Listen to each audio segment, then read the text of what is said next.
कक्षा 9 का एक बहुत महत्वपूर्ण टॉपिक बहुपद का अध्ययन करने जा रहे हैं। बहुपद को इंग्लिश में हम पॉलिनोमियल कहते हैं। ये कक्षा 9 के लिए तो इम्पोर्टेंट है ही, और साथ में आपके लिए आगे की कक्षाएं हैं उनके लिए भी ये बहुत इम्पोर्टेंट है।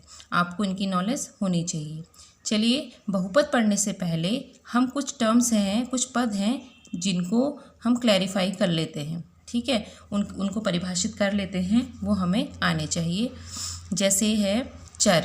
ठीक है, चर किसे कहते हैं हम, यानी कि वेरिएबल किसे कहते हैं कि जिनके मान जो हैं बदलते रहते हैं, यानी कि उनके मान हम अगर चेंज कर दें तो जो हमारा समीकरण है उसमें कोई फ़र्क नहीं पड़ता। यानी कि x की जगह हम y रख दें, y की जगह हम z रख दें, z की जगह हम b रख दें, इससे इसमें कोई फ़र्क नहीं पड़ता।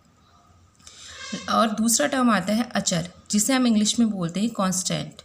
तो ये जो कांस्टेंट है जिनके मान नियत रहते हैं, अगर इनके मान हम चेंज कर दें तो पूरे समीकरण का मान क्या हो जाता है, चेंज हो जाता है। यानी कि जो भी आपको समीकरण दी हुई है उसका मान चेंज हो जाता है। चलिए देखते हैं कैसे। यहाँ पर एक उदाहरण हम ले लेते हैं, जैसे x + 7 = 0। ठीक है, x + 7 = 0। अब ये देखिए, अगर मैं x की जगह y रख दूँ तो यहाँ पर कोई फ़र्क नहीं पड़ने वाला, इसके मान में कोई फ़र्क नहीं आएगा, क्योंकि जब हम इसका पक्षांतर करेंगे, 7 को जब 0 के उधर भेजेंगे तो x का मान -7 आएगा और y का मान भी -7 आएगा। क्यों? यहाँ देखिए, इसका भी पक्षांतर करेंगे तो वही आएगा। यानी कि आप x रख लीजिए, आप y रख लीजिए, आप z रख लीजिए, आप k रख लीजिए, इसके मान में कोई फ़र्क नहीं पड़ेगा। तो चर की जो परिभाषा यही है कि जिसके मान हम बदल भी दें तो उसके मान बदलने से वो जो बहुपद है या फिर वो जो समीकरण है उसका मान नहीं बदलने वाला। लेकिन अगर हम 7 की जगह यहाँ पे 8 रख दें, ठीक है, अगर इसी समीकरण में हम 7 की जगह 8 रख दें तो समीकरण का मान चेंज हो जाएगा। अगर हम 8 की जगह 9 रख दें तो समीकरण का मान चेंज हो जाएगा। तो ये पद होते हैं कांस्टेंट पद होते हैं।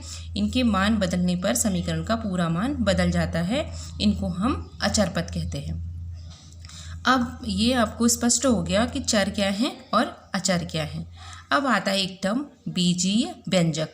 ठीक है, बीजीय व्यंजक, तो ये इक्वेशन जो होती है हमारी, चर और अचर पदों को मिलाकर जो समीकरण बनती है उसे हम बीजीय व्यंजक कहते हैं। उसमें चर और अचर पद ऐसे होते हैं कि या तो उनके बीच में प्लस का निशान होता है, या माइनस का निशान होता है, या गुणा का होता है, या भाग का होता है। जैसे मैंने ऊपर आपको एक उदाहरण दिया हुआ है कि हमने बोला है x + 3 = 0। तो इन दोनों के बीच में, ये अचर है ये चर है, इनके बीच में प्लस का निशान है। अब ये देखिए 2 - x, इनके बीच में देखिए माइनस का निशान है। अगर हमने ये बोला x × y, सॉरी,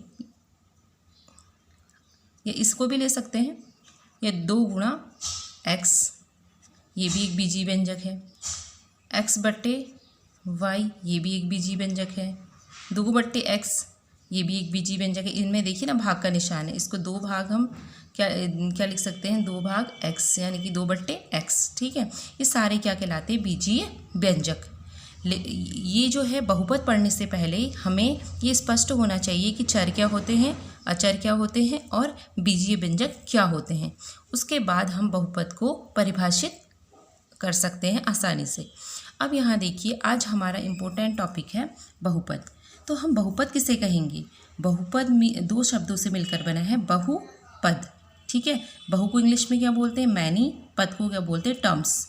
तो बहुपद मीन्स बहुत सारे पद, एक ऐसा बीजीय व्यंजक जिसमें बहुत सारे पद हों, जो चर और अचर पदों से मिलकर बना हो। तो इस प्रकार हम इसको ऐसे डिफाइन करते हैं कि चर और अचर पदों से मिलकर बना एक बीजीय व्यंजक जिसमें चर पदों की घात एक धनात्मक पूर्णांक हो। ठीक है, जिसमें चर पदों की घात क्या हो, एक धनात्मक पूर्णांक हो, और x का गुणांक 0 ना हो। अगर x का गुणांक 0 होगा तो एक स्पेशल केस होगा। ठीक है, तो हम ये बोलेंगे कि चर और अचर पदों से मिलकर बना एक बीजीय व्यंजक जिसमें चर पदों की घात क्या हो, एक धनात्मक पूर्णांक हो और वह बहुपद एक ही चर में हो। अगर x में है तो x में ही होगा, y में है तो y में ही होगा, z में है तो z में ही होगा। जैसे हमने यहाँ xy लिखा है, ये बहुपद नहीं है क्योंकि ये एक बीजीय व्यंजक तो है पर ये एक बहुपद नहीं है क्योंकि यहाँ x भी है और साथ में y भी है। या तो x में ही होगा या तो y में ही होगा। अब आपको बहुपद क्लियर हो गया होगा कि बहुपद क्या है। इसमें इम्पोर्टेंट जो लाइन है वो यह है कि चर और अचर पदों से मिलकर बना एक बीजीय व्यंजक जिसमें चर पदों की घात एक धनात्मक पूर्णांक हो। ये इसकी मेन डेफिनेशन है कि उसकी जो घात होगी वो एक धनात्मक पूर्णांक होगी। अभी मैंने आपको बहुपद की परिभाषा बताई और मैंने वहाँ पर बोला कि चर और अचर पदों से मिलकर बना एक बीजीय व्यंजक जिसमें बहुपद की घात क्या हो, एक धनात्मक पूर्णांक हो। अब हम बहुपद के उदाहरण लेते हैं। देखिए x ये भी एक बहुपद है, ठीक है, ये एक बहुपद है जिसमें इसकी घात कुछ दिखाई नहीं दे रही तो इसकी घात क्या है 1, तो इसकी घात क्या होगी 1। ये है x की घात 2, तो इसमें बहुपद की घात क्या होगी 2। तो आप ये देख रहे हैं ये सारे क्या हैं, धनात्मक पूर्णांक हैं। धनात्मक पूर्णांक क्या होते हैं ये आपको पता है कि 0 +1 +2 +3 और इन सो ऑन आगे को चलती रहती है संख्याएं, और इधर को होते हैं ऋणात्मक पूर्णांक, लेकिन ऋणात्मक पूर्णांक हमें यहाँ पर नहीं लेने हैं। ठीक है, हमने बोला है कि बहुपद की घात क्या हो, पॉजिटिव हो, धनात्मक हो। तो इसमें यहाँ इन सारों में देखिए आप ये सब क्या है, धनात्मक है। ये देखिए ax² + bx + c। अब यहाँ पर a b c क्या है, ये अचर पद है, इनके मान बदलने से इसमें कोई फ़र्क नहीं पड़ने वाला है। यहाँ देखिए x² है, ये x है, ये जो पूरा बहुपद है ये x की पद में है। अब ये देखिए 1 2 3 ये भी सारे क्या हैं, बहुपद हैं। इसमें क्या है, अचर पदों वाले ये बहुपद हैं। इसमें जो है बहुपद की घात क्या है, 0 है। कैसे है 0, देखिए जैसे 3 है, 3 में हम क्या कर देंगे, x की गुणा लिखेंगे, x की घात 0 कर देंगे, छिपा हुआ है, ठीक है, ये छिपा हुआ है। x की घात 0 का मतलब कितना होता है 1, तो यानी कि इस बहुपद की घात क्या होगी 0। इसको हम बोलते हैं कांस्टेंट पॉलिनोमियल या नियत बहुपद। इसको हम आगे और अच्छे से डिफाइन करेंगे। तो ये भी सारे क्या हैं, बहुपद हैं। आप इसमें कंफ्यूज मत होइएगा कि 1 2 3 जो भी संख्याएं हैं वो बहुपद नहीं है, वो भी एक बहुपद है। यहाँ पर ये सारी संख्याएं क्या हैं, बहुपद हैं। चाहे x का मान ले लीजिए, y का मान ले लीजिए, ये सारे बहुपद कहलाएंगे। ठीक है, जैसे यहाँ पर ये है, इसमें सबसे बड़ी घात क्या है, 4 है, तो ये इतना बड़ा जो मैंने वो लिखा है समीकरण, ये भी क्या है, बहुपद है। और इसमें आप देख रहे हैं सारे पद क्या हैं, x वाले हैं। इसमें भी देखिए सारे पद x वाले हैं। एक यहाँ पर आया एक टर्म t + 1/2, ये भी एक बहुपद है, क्योंकि t जो है हमारा, हम उसको x y z कुछ भी लिख सकते हैं, ये मैंने आपको पहले बोल दिया। तो चलिए अब हम कुछ ऐसे तथ्य हैं बहुपद को लेके जिन्हें हमें याद रखना ज़रूरी है। तो बहुपद की घात एक धनात्मक पूर्णांक होनी चाहिए, इसे मैंने अभी आपको बताया। बहुपद एक चर में होना चाहिए, मैंने जैसा आपको बताया कि y में है तो y में ही रहेगा, x में है तो x में ही रहेगा। बहुपद यदि एक पद वाला हो तो चर पद का गुणांक, जो चर पद होगा माने x का गुणांक होगा वो 0 ना हो। जैसे x² है, इसका गुणांक 0 ना हो। अगर ये x का गुणांक 0 हो गया तो बहुपद का मान क्या हो जाएगा, 0 हो जाएगा, और वो बहुपद क्या कहलाएगा, फिर एक स्पेशल केस बन जाएगा, वो 0 बहुपद कहलाएगा। अगर बहुपद का मान 0 हो जाता है तो वो क्या कहलाता है, 0 बहुपद। ठीक है, तो हमारा जो ये बहुपद है, इसका जो वो है शून्यांक वो 0 सॉरी उसका जो गुणांक है वो 0 ना हो, यहाँ पर लिखा है मैंने। अब है बहुपद की बड़ी घात ही बहुपद की घात होती है। अब हम जैसे एक नई चीज़ यहाँ पर देख रहे हैं कि बहुपद की घात क्या होती है। आपके सामने बहुत सारे बहुपद यहाँ पे दिए हुए हैं। अब बहुपद की घात क्या होती है, अब जैसे यहाँ तो 1 2 3 अलग अलग दे रखे हैं, तो इसमें आप आसानी से पता लगा ले रहे हैं कि ये घात क्या है, 20 है, ये घात क्या है, 2 है, ये 1 है, ये 0 है। लेकिन जब यहाँ पर एक लंबी क्वेश्चन आपके सामने है तो आप x की घात देखिए जो सबसे बड़ी हो। ठीक है, जो सबसे बड़ी घात है, जैसे x की घात 3 है, यहाँ पर कुछ नहीं है तो x की घात 1 है, यहाँ भी x की घात 1 होगी। तो यहाँ पर जो भी टर्म्स आपको दे रखे हैं उसमें आप ये देखिए कि क्या है, यहाँ पर ये देखिए, यहाँ पर सबसे बड़ी घात क्या है, 4। तो जो सबसे बड़ी घात बहुपद की उस पर दिख रही होगी आपको, वही बहुपद की घात होती है। ठीक है। तो इसके हिसाब से हम बहुपद को का जब क्लैरिफिकेशन करते हैं, उसको बताते हैं कि कितने प्रकार के बहुपद होते हैं। तो एक होगा तो हम उसको बोलेंगे एक घाती या रैखिक बहुपद, दो होंगे तो द्विघाती बहुपद, तीन होंगे तो त्रिघाती बहुपद। उसके हिसाब से बहुपद को हम परिभाषित करते हैं वो किस प्रकार का बहुपद है। तो अब बहुपद की घात 0 हो सकती है। ये देखिए, जैसे यह x की घात 0, y की घात 0, बहुपद की घात 0 भी हो सकती है। और उसका मान कितना आएगा? नियत आएगा, 1 आएगा उसका मान, लेकिन उसकी घात 0 हो सकती है किसी भी बहुपद की।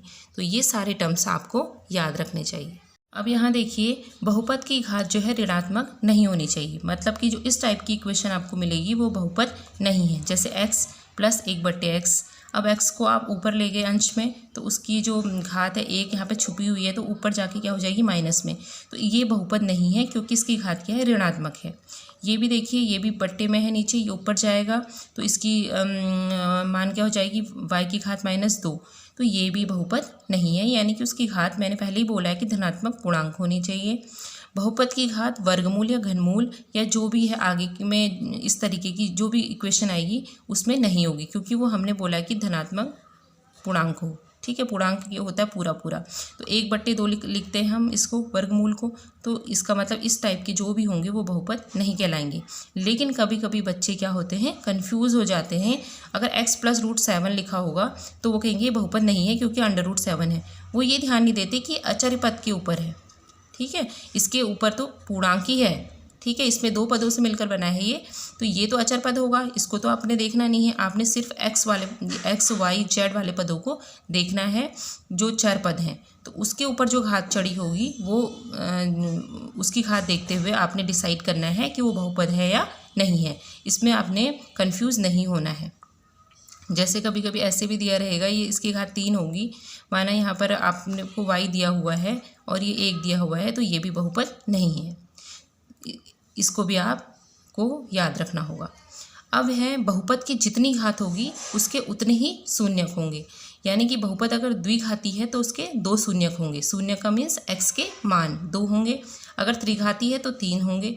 4 घातों वाला है तो 4 होंगे। तो इस तरीके से उसके उतने ही शून्यक होंगे। अब ये शून्यक है क्या? यानी कि चर पद का वह मान जो बहुपद के मान को शून्य कर दे वो शून्य कहलाता है, ये ज़ीरोज़ कहलाता है। यानी कि पॉलिनोमियम को हम px से डिफाइन करते हैं, बहुपद को हम px से डिफाइन करते हैं। तो अगर उसका मान 0 हो जाए तो वो क्या कहलाता है? उसका शून्यक। अब यहाँ पे देखिए,